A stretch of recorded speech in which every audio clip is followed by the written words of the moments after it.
कलाकार आए हैं, पद्मंगल की मीडिया और सभी यहाँ जो विराजमान हैं। तो सबसे पहले तो मैं ये कहना चाहूँगा कि काफ़ी देर से मैं इंतजार कर रहे थे, हमें आगे भी जाना है, इसलिए हमने सबसे पहले बोलने का कार्यक्रम आपके बीच में रखा है। हम सुनना चाहते थे भाई इन पार्टियों का थोड़ा सा गीत, लेकिन थोड़ी सी मजबूरी हमारी है कि हमें आगे भी 2-3 प्रोग्राम दिए हैं, तो वो लोग वहाँ इंतजार कर रहे हैं, इसलिए हम सिर्फ थोड़ी 2-4 बातें ही काम की करेंगे। बाकी आप इन लोगों को सुनना कि माननीय मुख्यमंत्री अशोक गहलोत साहब के नेतृत्व में जो पूरे राजस्थान में इस बार जो काम हुए हैं वो इतिहास बन गया है, कोई कमी नहीं रही है। जो भी विधायक ने, मंत्री ने, प्रधान, जिला प्रमुख जो भी काम मांगे हैं, राजस्थान में सबसे ज्यादा काम हुए हैं। और अभी हाल ही में हमने कैबिनेट में फैसला लिया था, माननीय मुख्यमंत्री के दिशा निर्देश में हमारा तय हुआ कि महंगाई से राहत कैसे मिले, क्योंकि भारतीय जनता पार्टी कहती कुछ और करती कुछ और है, कथनी और करनी में अंतर है। और हमने जो किया बजट में घोषणाएं की, चाहे हमने चुनाव के समय हमारी घोषणाएं थी उनको हमने पूरा किया है, धरातल पर हम लाए हैं। आज हमारे जितने भी कैंप चल रहे हैं, महंगाई से राहत मिले, गरीब आदमी तक सरकार का जो विकास है उसके घर तक पहुंचे, गरीब को सहायता मिले, गरीब को मदद मिले।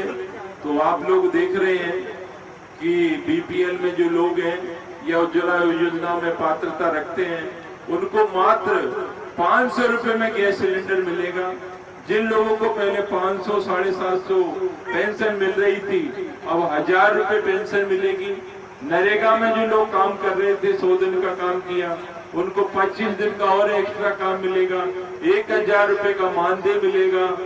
और कोई आदमी बीमार पड़ जाए, उसके इलाज के लिए सरकार ने ऐसी व्यवस्था की है, पूरे भारतवर्ष में नहीं है कहीं पर भी, 25 लाख रुपए तक का बीमा है कि कोई भी बीमारी हो जाए तो 25 लाख रुपए तक आपका इलाज होगा।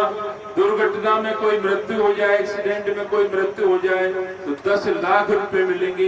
एक ऐसी व्यवस्था है सरकार की जो गरीब आदमी के लिए, जो अमीर आदमी होता है वो तो कहीं भी इलाज करा ले और कहीं भी व्यवस्था हो जाती है। तो अब एक्सीडेंट हो जाए या उसको इलाज कराना है तो 25 लाख रुपए तक का इलाज फ्री है। लेकिन जो लोग इस योजना से जुड़ नहीं पाए हैं, वो पात्रता नहीं रखते हैं, जैसे प्रधानमंत्री आवास वाला है, खाद्य सुरक्षा योजना वाला है और बीपीएल है, ये सारे लोग तो इसमें जुड़ जाते हैं। लेकिन कुछ लोग हैं जनाधार से नहीं जुड़ पाए हैं। तो मैं एक निवेदन करना चाहता हूँ आप लोगों को कि 850 रुपए जमा जरूर कराना। जिनका नाम इस चिरंजीवी योजना में नहीं है वो 850 रुपए जमा करा दे, उसका नाम जुड़ जाएगा। जो कोई भी किसी भी श्रेणी में है, 850 रुपए जमा कराने के बाद, क्योंकि अभी तो तुम कहोगे सरकार में 850 रुपए बहुत है, लेकिन किसी दिन जरूरत पड़ गई, एक्सीडेंट हो गया या कोई चेक कराया तो गंभीर बीमारी निकल गई, तो फिर कहेंगे अब तो लाख लगेंगे, 10 लाख लगेंगे। जब 850 रुपए जमा हो जाएंगे तो 25 लाख रुपए तक का इलाज फ्री है और 10 लाख रुपए का आपका वो दुर्घटना वाला बीमा भी मिलेगा। और 850 रुपए आप जरूर जमा करा दें जिन लोगों का नाम नहीं है। मैं इसलिए कहना चाह रहा हूँ कि लोगों को कि भाई अब तो नाम तो है ही नहीं, अब कैसे मिलेगा हमें पैसा, तो 850 रुपए जमा करा दें ई मित्र के माध्यम से, या हमारे सरकारी जो कर्मचारी अधिकारी है उनसे संपर्क कर लें। इस योजना का लाभ आप जरूर से जरूर लें। जिनके घर में गाय भैंस है उसका भी 40,000 रुपए का बीमा कर रहे हैं शिविरों में, तो वो भी करवा लें। जिन घरों में 200 यूनिट की बिजली फ्री कर दी है तो ये भी देख लें कि भाई अपना बिल आ रहा है, रेगुलर कनेक्शन है तो आपके 200 यूनिट तक बिजली फ्री है। एग्रीकल्चर का कनेक्शन है तो 2000 यूनिट तक आपकी कृषि की बिजली फ्री है। तो सरकार हर क्षेत्र में आपको ज्यादा से ज्यादा काम दे रही है और कर रही है। यदि कहीं कोई लापरवाही है किसी अधिकारी कर्मचारी की तो आप हमें बताएं।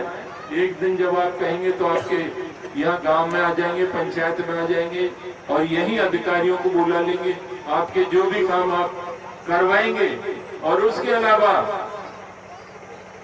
अभी हमें बस्ती के पंच पटेलों ने कहा है कि भाई विधायक कोष से हमारे स्कूल के भवन का निर्माण, स्कूल में और भी काम है, छोटी मोटी जो बातें हैं कि स्कूल में रोड भी होना चाहिए, इस स्कूल में लैब में सामान कम है, तो बहुत सारे इक्विपमेंट की मांग की है। तो मैं मोटा मोटा आपको बता देना चाहता हूं कि मैं मेरे विधायक कोष से 10 लाख रुपए आपके विद्यालय के लिए और 10 लाख रुपए जिला प्रमुख की तरफ से और 10 ही लाख रुपए प्रधान की तरफ से आपको हम देते 30 लाख रुपए आपको आपके विद्यालय के लिए और आसपास के जो भी काम हो आप 5 आदमी बता दें। और नरेगा में कोई सीसी कहीं रोड की इधर की बच रही हो तो वो चाहे आप 50 लाख का एस्टिमेट भिजवा दें, वो भी हम काम को पूरा करवाएंगे। पर सरपंच साहब आपको हम पैसे तो दे रहे हैं, आपकी शिकायत भी होती है यहाँ पर, आप अच्छा काम करवाएं करें। ये विकास समिति है, नए यूथ है लड़के, इन्होंने शिकायत की, शिकायत का मौका नहीं दे, नहीं तो शिकायत का मौका देंगे तो फिर जांच करवाएंगे तो फिर इन्हीं के हाथ जोड़ते फिरोगे। इसलिए काम अच्छा करवाओ भाई और लोगों की सबकी सुनो, सबको साथ लेके चलो, तभी गांव का विकास हो सकता है, तभी ग्राम पंचायत का विकास हो सकता है। हमारी जहां भी मदद हो तो हम पूरी तरह से आप लोगों के साथ हैं और आप लोगों ने हमें 3 बार विधायक चुना है, आपका आशीर्वाद है। और हमारी भी कोशिश रही है कि पूरे विधानसभा ने पूरे जिले में और राजस्थान में पद मिला है मंत्री का तो आपके आशीर्वाद से मिला है। तो हमने ईमानदारी से काम किया है, आप लोगों का कभी सर नीचा नहीं होगा, आंख नीचे नहीं होगी, पूरी ईमानदारी से काम कर रहे हैं और अच्छा काम किया है। तो हम तो यही चाहते हैं कि आप लोगों का आशीर्वाद हमें जब तक हम रहे भी विधानसभा में जब तक है और जब आपका विचार बने, हम ये नहीं कहते कि भाई हम अच्छा काम कर रहे हैं तो हमें वोट दे, आपकी मर्जी हो, आपका विचार हो, आपका मन हो, पार्टी जब कोई आदेश देगी तो हम कहेंगे। अभी कोई चुनाव की चर्चा नहीं है, अभी तो विकास की बात है। और जो माननीय मुख्यमंत्री अशोक गहलोत साहब ने जो काम किया है, हम कैबिनेट ने पूरा काम किया है, ऐसा राजस्थान में पूरे जब से आजादी के बाद से आज तक काम नहीं हुआ। कि आप चंबल का पुल बन गया, मेडिकल कॉलेज बन गया, जगह जगह सड़कें बन गई 7 मीटर की, कहीं पीएससी, कहीं सीएससी, कहीं थाना, कुछ न कुछ जो हर गांव हर ग्राम पंचायत को मिला है। और आगे भी आप का आशीर्वाद हमें कोई बताएंगे काम तो निश्चित रूप से हम उसको आगे बढ़ाएंगे। और एक चीज और साथ में दी है कि अम्बेडकर पार्क की तो जमीन का पट्टा, तो ये तो आप लोग बता देना, बाद की बात है, यहाँ तो मैं क्या कहूँगा, जो भी होगा पट्टा भी दिलवाएंगे, कोशिश करेंगे, नियम अनुसार होगा। तो आप सभी को बहुत बहुत धन्यवाद और आपका पद का जो कार्यक्रम है उसको आगे बढ़ाएं। धन्यवाद। खेल मैदान की बात हो रही है तो आप एस्टिमेट भिजवा दो, खेल मैदान की जमीन आवंटित करवा दो, उसके लिए दे देंगे, हम तो हमारे विभाग से दे ही रहे हैं सब जगह, उसमें कोई घोषणा करने की जरूरत नहीं है। खेल मैदान के लिए आप जमीन अलॉट करवा दें और अलॉटमेंट में कहीं दिक्कत आ रही है तो हमें बता दें, हम आपकी मदद करेंगे। जय हिंद, जय भारत।